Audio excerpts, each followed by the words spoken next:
The unforgiving storm. The sky turned black in the blink of an eye. The once peaceful village of Kiwanda was now under the shadow of nature's fury. Thick clouds rolled across the heavens like angry beasts, and the wind screamed through the narrow paths between the huts. Zahara clutched her baby close, her heart pounding in terror. Her child, little Amari, whimpered softly, burying his face into her chest. The warnings of the village elders echoed in her mind. This storm will destroy everything. Hide and pray. But Zahara had no place to hide.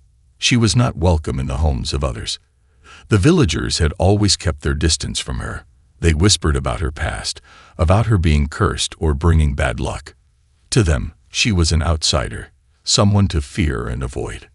Now, as the winds grew fiercer, Zahara stood alone in the open, shielding her child with her trembling arms. The storm was coming closer, and she had no idea where to go. The first drops of rain hit the dry ground like tiny bullets. Within moments, the drizzle turned into a downpour. Zahara's dress clung to her body as she stumbled through the muddy paths. She called out for help, her voice drowned by the howling wind. But the doors of the huts remained shut. "Please," she cried, her voice breaking. "Someone help me, my child." No one answered. Suddenly, a flash of lightning tore through the sky, followed by a deafening roar of thunder. Zahara fell to her knees, sobbing. The weight of hopelessness pressed down on her chest. She looked into Amari's wide, tear-filled eyes and whispered, "I won't let anything happen to you, I promise." As the storm intensified, a strange sound cut through the chaos. It was the sound of footsteps, heavy and purposeful. Zahara turned her head, squinting through the sheets of rain. A figure was walking toward her, unbothered by the storm's wrath. He moved with a calmness that seemed almost unnatural. His tall frame was wrapped in a cloak, and his face was partially hidden by the hood. He carried a long staff that glimmered faintly in the storm's dim light. Zahara froze. Who was this man? Was he real, or was her mind playing tricks on her? The man stopped a few feet away from her, lowering his hood to reveal a face hardened by years of battle. His piercing eyes met hers, and for a moment, the storm seemed quiet. "You're out here with a child?" he asked, his voice steady and strong. Zahara nodded, her throat too dry to speak. The man glanced at Amari, who was shivering in Zahara's arms. His expression softened, though his voice remained firm. "You can't stay here. The storm will only get worse." "There's nowhere to go," Zahara managed to say, her voice barely audible over the wind. "No one will help us." The man's eyes narrowed. "Then follow me. I will help you." Before Zahara could respond, he extended his hand toward her. She hesitated. Trust was not something she had known in a long time. But as another bolt of lightning lit up the sky, she realized she had no choice. She took his hand. The man pulled her to her feet with surprising ease. "Hold the child close," he said. "Stay right behind me. No matter what happens, do not let go." Zahara nodded, her grip on Amari tightening. Together, they began to move through the storm. The wind fought against them, and the rain lashed at their faces, but the man seemed unaffected. He walked with purpose, his staff striking the ground with a steady rhythm. Zahara struggled to keep up, her legs sinking into the mud with every step. "Who are you?" she asked, her voice trembling. "Django," he replied without looking back. "That's all you need to know for now." They hadn't gone far when a deafening crack filled the air. Zahara looked up just in time to see a massive tree leaning dangerously in their direction. "Get down," Django shouted, pushing Zahara and Amari to the ground. The tree crashed mere inches from where they lay, its branches splintering into jagged shards. Zahara's heart raced as she clutched her child tighter. Django rose to his feet, helping Zahara up. "We need to move faster," he said. "The sacred caves aren't far. They're the only place safe from this storm." Zahara nodded, though her legs felt like they would give out at any moment.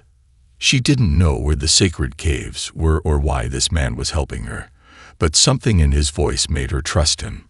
As they pressed on, Zahara couldn't help but wonder, why would a stranger risk his life for someone like me? The storm raged on, but for the first time in years, Zahara felt a flicker of hope.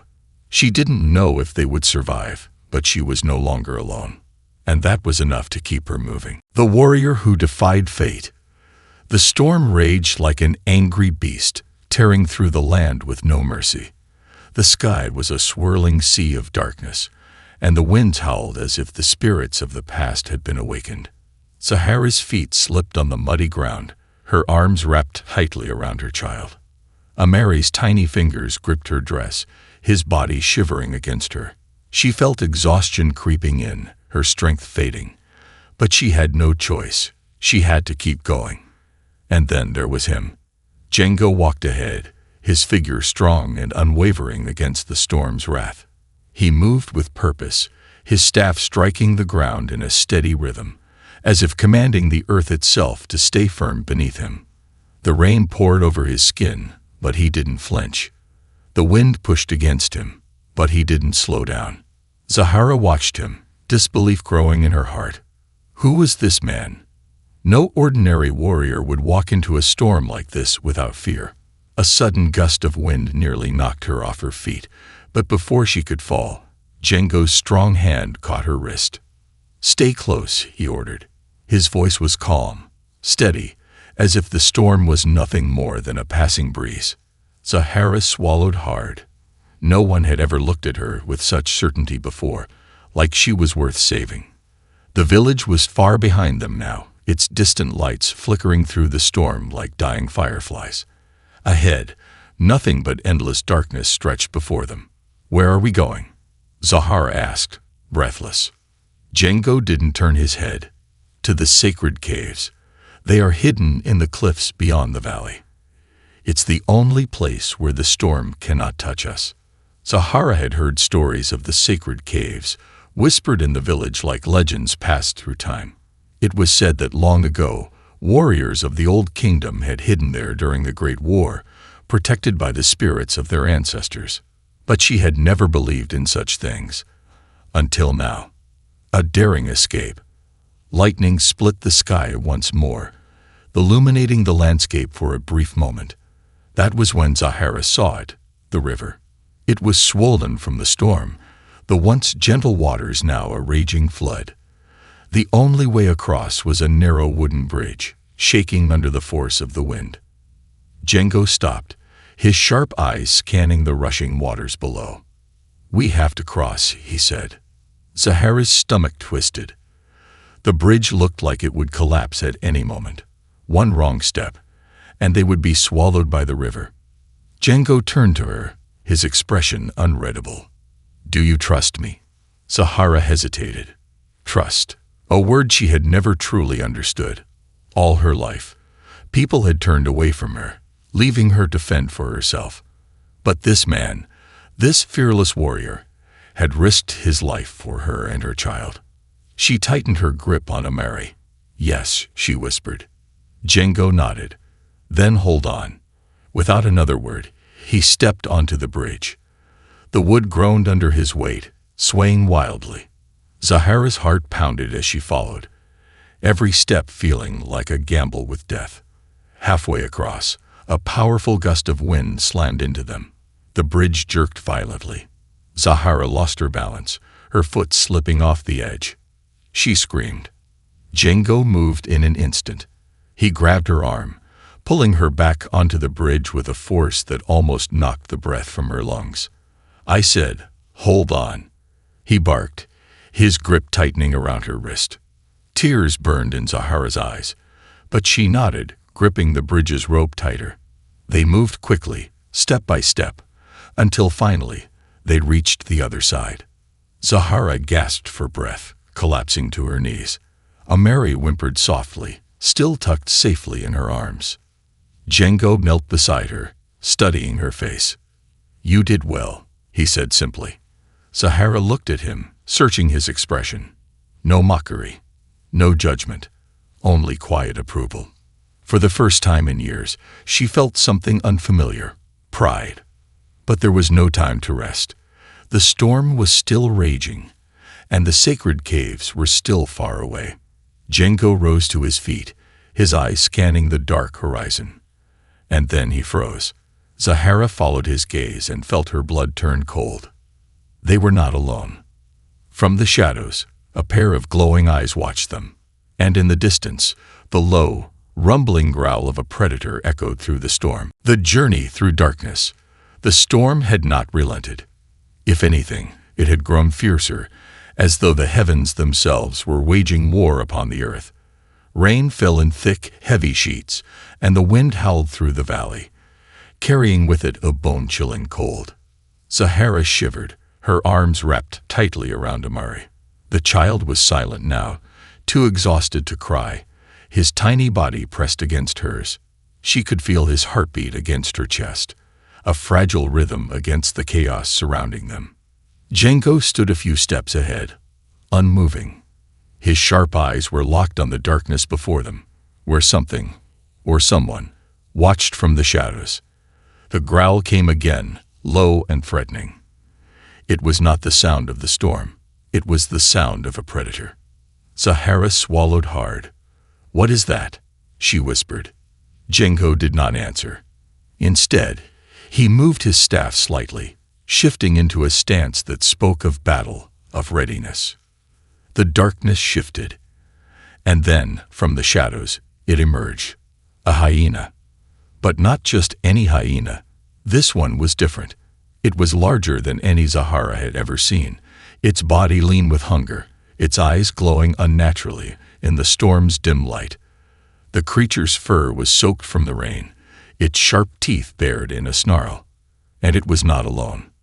Two more figures slinked from the darkness, their eyes locked onto the three travelers like a silent, waiting death. Zahara's heart pounded. She had seen hyenas before, scavengers of the night. But these were hunters. Django remained still, his body tense but calm. "They are watching," he murmured. "They are waiting for weakness." Zahara sucked in a breath. Weakness. That was what she had been her whole life. But not tonight. Not when Amari's life depended on it. The standoff. For a long moment, no one moved. The rain fell between them, the only sound breaking the silence. Then, the largest hyena let out a shrill, eerie laugh. A signal. It lunged. Django reacted instantly. His staff struck the ground, sending a sharp vibration through the earth. In a blur, he spun, stepping forward with the grace of a dancer and the precision of a warrior.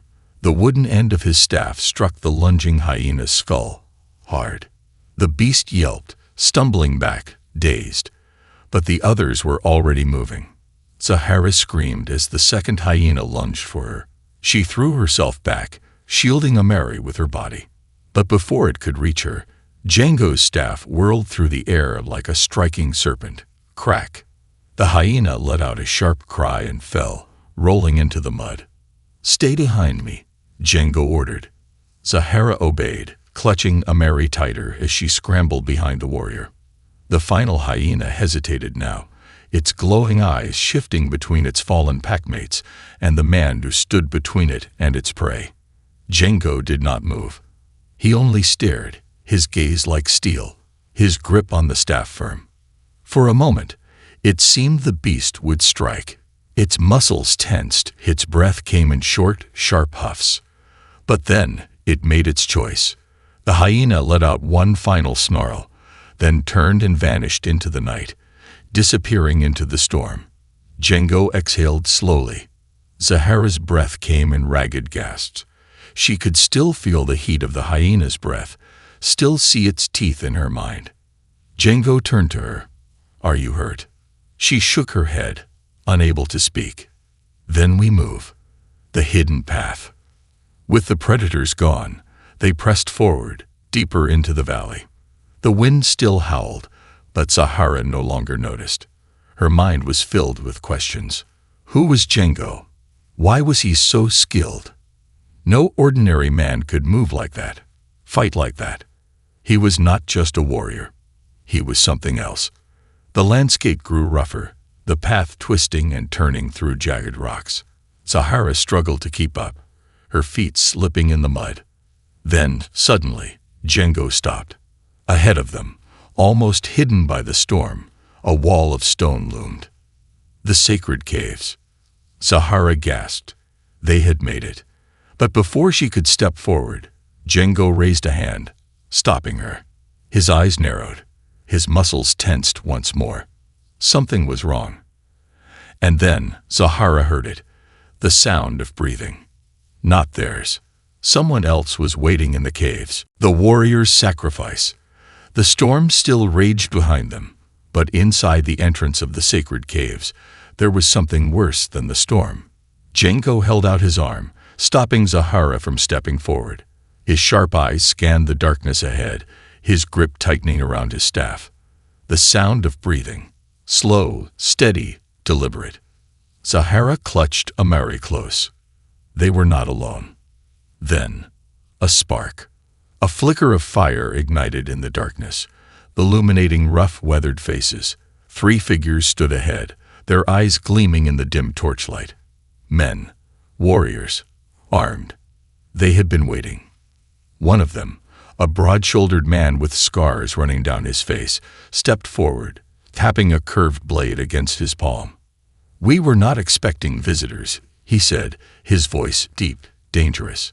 "And yet, here you are." Zahara's breath caught in her throat. She could feel it, the weight of danger in the air. Django, however, did not move. "We seek shelter," he said simply. Nothing more. The scared man chuckled. "Shelter." His eyes flicked to Zahara, then to the bundle in her arms. "You bring a woman and a child here, to our domain, and expect us to welcome you." The men behind him smirked, their hands resting on their weapons. They were testing Django, and Django knew it. He took a slow step forward, tilting his head slightly. His voice was calm but firm. "You don't own this place." The smirk on the scared man's face disappeared. "Say that again." Django exhaled. He knew how this would end before it even began. The fight for survival. The scared man struck first. A flash of steel, the sharp hiss of a blade cutting through air. But Django was faster. He moved like a shadow, his staff whipping upward, knocking the blade aside. Before the man could react, Django twisted his body and drove his elbow into his ribs. The warrior stumbled back with a grunt, but the others were already moving. 2 against 1. The second man lunged, swinging a club toward Django's head. Django ducked, spinning low and sweeping the attacker's legs out from under him. The third came at him from the side, slashing wildly with a dagger. Django sidestepped, catching the man's wrist mid-swing. With a sharp twist, he sent the dagger clattering to the ground. In one fluid motion, he drove the end of his staff into the man's stomach, sending him crashing against the cave wall. Zahara watched, stunned. She had never seen anyone fight like this. Django moved with a deadly grace, as if battle was woven into his very soul. The scared man, now furious, grabbed a spear from the ground. His eyes burned with rage. "You should not have come here."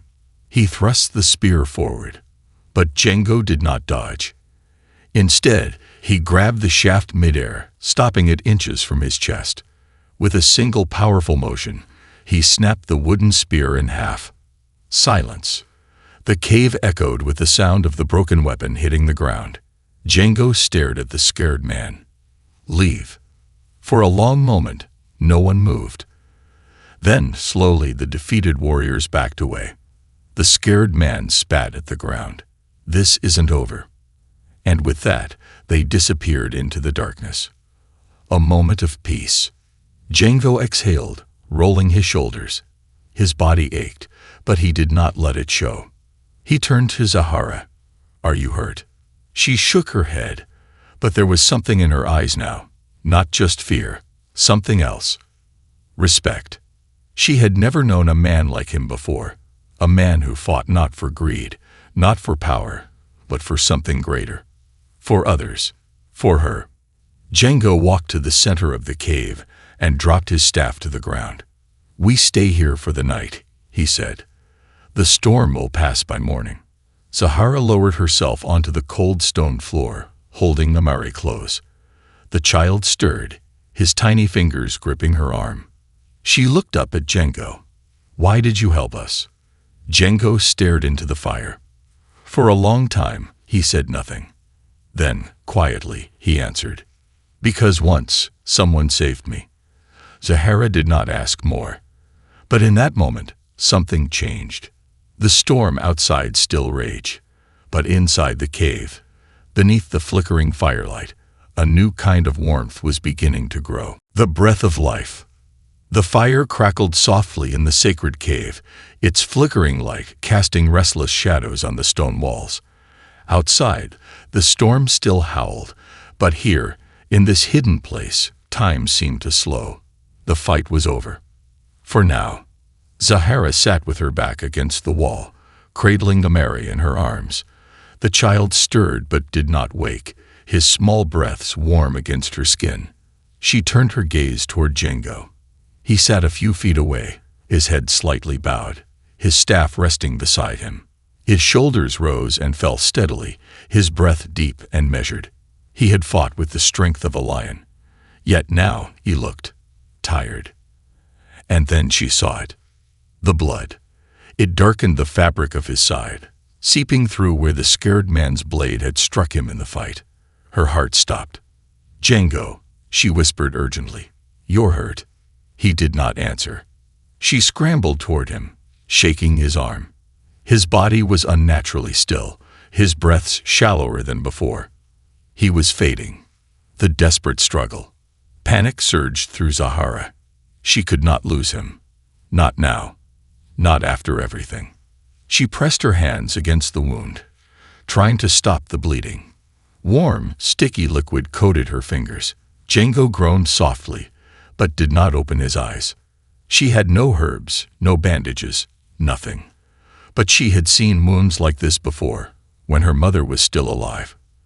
Her mother had once been the village healer. Zahara had watched her treat warriors, had learned by observing, though she had never been allowed to practice herself. Now she had no choice. She had to save him. She tore a strip from her dress and pressed it firmly against the wound. The bleeding must stop. She whispered prayers under her breath, not knowing if they were for Django or for herself. A Mari whimpered in his sleep, sensing the fear in his mother's body. Zahara bit her lip. Fear would not help her now. She took a deep breath. Focus. Think. She scanned the cave. There had to be something. Anything she could use. Then she saw it. Near the fire, tucked in the crevice of a rock, was a small plant. Its dark green leaves glistened from the cave's dampness. She recognized it immediately. Umbea root. A natural coagulant. Zahara crawled over, plucked the leaves, and crushed them between her fingers. She mixed them with a bit of ash from the fire. Her mother had once said it helped seal wounds faster. Carefully, she pressed the mixture onto Django's side. He flinched. "Stay with me," she whispered. "Don't leave us." Django's body tensed for a moment. Then, slowly, his breathing steadied. The bleeding slowed. It was working. The warrior awakens. Time passed. Zahara did not know how long. She only knew the fire burned lower, and the storm outside had begun to quiet. She did not move from Django's side. Then, a sound. A low, rough breath. She looked down. Django's fingers twitched. His eyelids fluttered. Then, with a deep inhale, he opened his eyes. Zahara let out a breath she hadn't realized she was holding. "You're alive," she whispered. Django blinked slowly, his gaze moving from her to the makeshift bandage on his side. Understanding flickered in his expression. "You saved me," he murmured. Zahara felt something tighten in her chest. "You saved me first." Django managed the faintest hint of a smile. For the first time in her life, Zahara was not just surviving. She was fighting. And she had won. As the storm outside faded into the distance, the first hints of dawn crept into the cave, casting a soft glow over the warrior and the woman who had defied fate. And in that quiet moment, Zahara knew everything had changed. New dawn. The storm had finally passed. Outside the sacred caves, the first light of dawn stretched across the horizon, painting the sky in shades of amber and soft gold. The air was thick with the scent of wet earth, and the distant sound of water dripping from the rocks echoed through the silence. Zahara sat near the fire, her arms wrapped protectively around Amari. The child stirred in his sleep, his tiny fingers curled against her chest. She brushed his damp curls away from his face and sighed. They had survived. Her eyes drifted toward Django. He was awake now, sitting against the cave wall, his gaze locked on the horizon. The wound on his side had stopped bleeding, but he was still weak. Even so, he held himself as if pain was nothing more than a passing shadow. Zahara hesitated before speaking. "The storm is over." Django didn't turn his head. Storms always end. The question is, what remains after? His words hung in the air, heavy with meaning. For Zahara, the answer was clear. She had changed. She was no longer the frightened woman who had begged for help in the rain. She had saved a warrior's life. She had fought for something. Someone besides herself. She had chosen to survive. The journey home. Django slowly pushed himself to his feet. Zahara moved to help him, but he held up a hand, steadying himself. "We should go," he said. "The village will be waiting." Zahara blinked. "Waiting?" Django gave a knowing look. "They will want to know if you survived." A bitter smile touched her lips. They never cared before. Django tilted his head slightly.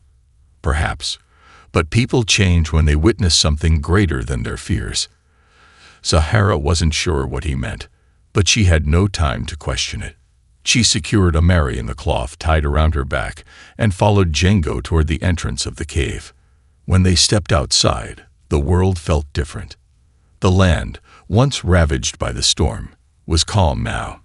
Broken branches and scattered leaves told the story of the night before, but the sun's warmth was a promise, a new beginning. They walked in silence, side by side, toward the village. As they neared, Zahara felt the familiar weight of unease pressing against her chest. Would the villagers turn their backs on her as they always had? Would they pretend she did not exist? She clenched her fists. It didn't matter anymore. She had survived without them. But when they reached the village, something unexpected happened. A changed village.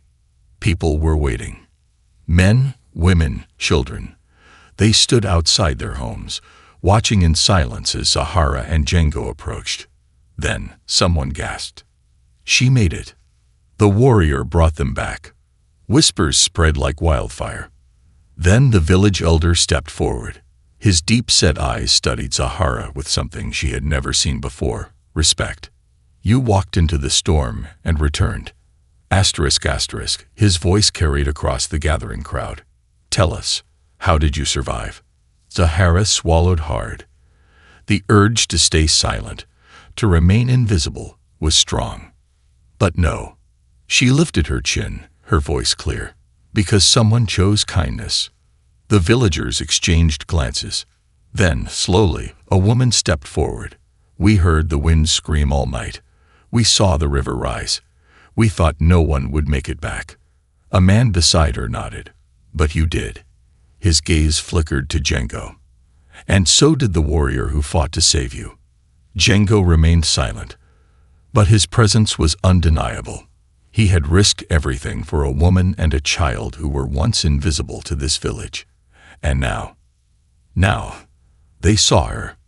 The mark of a warrior. The elder looked at Django. "You are a warrior, that much is clear. But warriors do not fight for nothing. Why did you save her?" Django finally spoke. "Because she was worth saving." The words struck deep, not just in Zahara's heart, but in the hearts of everyone listening. The village had abandoned her. They had turned away, cast her aside. And yet this man, This stranger had fought for her, had nearly died for her, and in doing so, he had shown them their own shame. The silence stretched. Then the elder nodded. "Come." Zahara's breath caught. Was he inviting her back? The villagers parted, making space for her to step forward. A woman reached out, hesitating, then gently touched Amari's tiny hand. Acceptance. Zahara exhaled, her chest tightening with emotions she could not name. Django turned to her, his expression unreadable. "Your place is here." Zahara met his gaze. "And yours." Django glanced at the sky, at the road beyond the village. He had never belonged to one place, and yet something in his eyes told her he was exactly where he needed to be. For now, as the sun rose higher, casting golden light over the village, Zahara realized something. The storm had not just passed. It had changed everything. The legacy of kindness. The village had never been so quiet. For years, Zahara had walked through these same dusty paths, her presence ignored, her existence barely acknowledged. Now, as she stood with Amari in her arms and Django at her side, the silence was different. It was not rejection. It was respect. The people who once turned their backs now watched her with something new in their eyes. She was no longer just a woman struggling to survive. She was the one who had faced the storm and returned.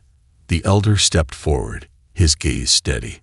"The storm was sent to destroy," he said, "but it did not take you. You fought. You survived." He turned to Django. "And you, warrior, risked your life for a woman and a child who were not your own. Why?" Django met the elder's gaze, his expression unreadable. "Because kindness is not weakness." A murmur ran through the crowd. Kindness. The word had been lost to this village long ago.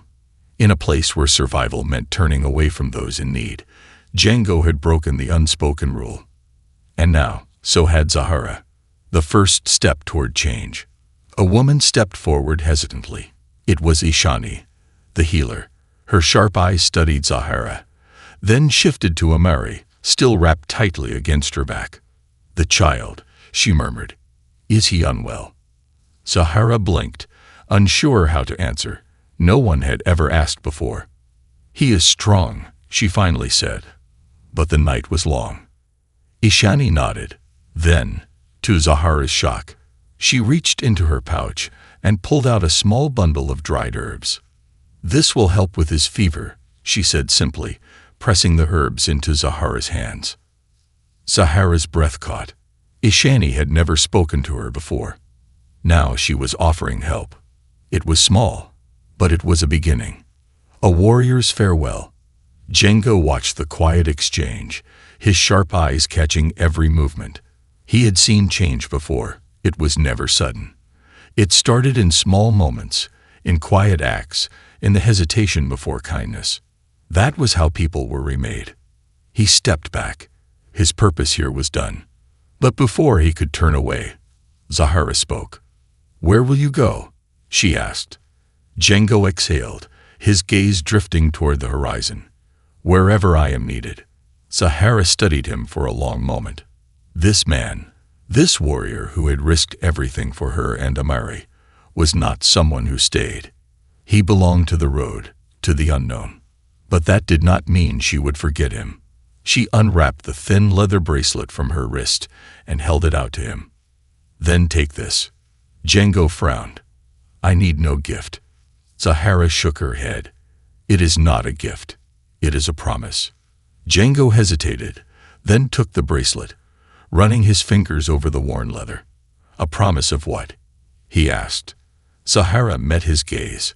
"That kindness is not weakness. That one day, if you return, you will find a village that has learned the lesson you taught it." A slow smile tugged at Django's lips. "Then I hope I return to see it."